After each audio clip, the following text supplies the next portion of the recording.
साधु संतों की आलोचना करते हैं।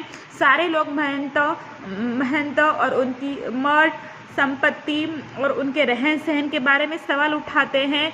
तो ये चीज़ सरासर गलत है, क्योंकि संत महात्मा उन्होंने मंदिर का रख रखाव कैसे करना है, ट्रस्ट को कैसे चलाना है, ट्रस्ट के माध्यम से कितने काम होते हैं, ट्रस्ट क्यों बनाया जाता है और ट्रस्ट के बनाने के पीछे का उद्देश्य क्या है, मंदिर का रख रखाव करने के पीछे का उद्देश्य क्या है, उनके सिर्फ रहन सहन पर आप सवाल उठाते हो कि महंत के पास इतना पैसा होता है, साधु संतों के पास इतना पैसा होता है ना, साधु संतों को अपनी मर्यादा में रहना चाहिए, है ना। आप ये सब बोलने वाले कौन होते हो? आपको किसने अधिकार दिया? ये सब संत महात्मा, इनको पास जो दान आता है, ये कोई लोगों के पास मांगने थोड़ी जाते हैं कि आ भाई हमको दे दो।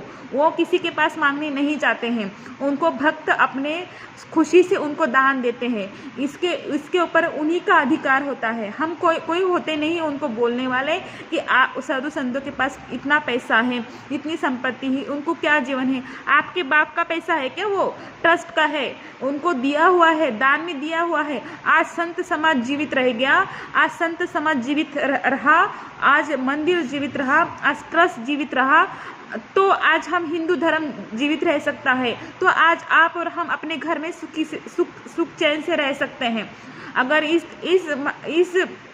भारत से ये जो भारत है, हमारा देश है, इस देश से अगर हिंदू धर्म को ख़त्म किया गया तो ना आज जिंदा आप बचोगे, ना हम जिंदा बचेंगे।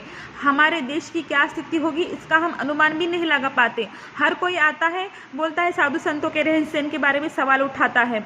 हर किसी की नज़र साधु समाज के संपत्ति के ऊपर होती है। हर कोई बोलता है साधु संतों को ऐसा नहीं करना चाहिए। आपको क्या पता है कि साधु संत बनने के लिए उनको कितने पापड़ बेलने पड़ते हैं, कई तपस्या करनी पड़ती है, कई अध्याय ग्रहण करने पड़ते हैं, कई शास्त्र की किताबें पढ़नी पड़ती है, कहीं अपना एक अलग सा आचरण उनको रखना पड़ता है, कई सारी जिम्मेदारी उनके ऊपर होती है। समाज में, सोसाइटी में वो ऐसे खुलेआम नहीं घूम सकते। उनके पास कई तरह के लोग आते हैं, अलग अलग प्रकार के लोग आते हैं। आप कौन होते हो साधु संतों को दोषी ठहराने वाले? आप कौन होते हो? आपने क्या किया है देश के लिए? आपने क्या किया है साधु संतों को बचाने के लिए? आपने क्या किया है हिंदू धर्म की रक्षा करने के लिए?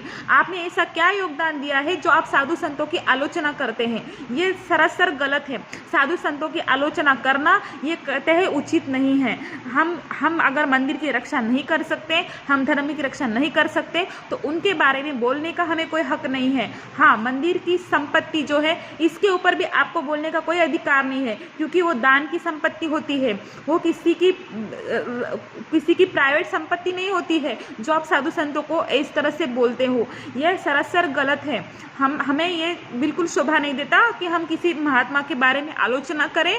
महंत नरेंद्र गिरी केस में, महंत नरेंद्र गिरी सुसाइड केस में आद्या तिवारी, संदीप तिवारी और उनके शिष्य आनंद गिरी, अभी इनको दोषी नहीं ठहराया है।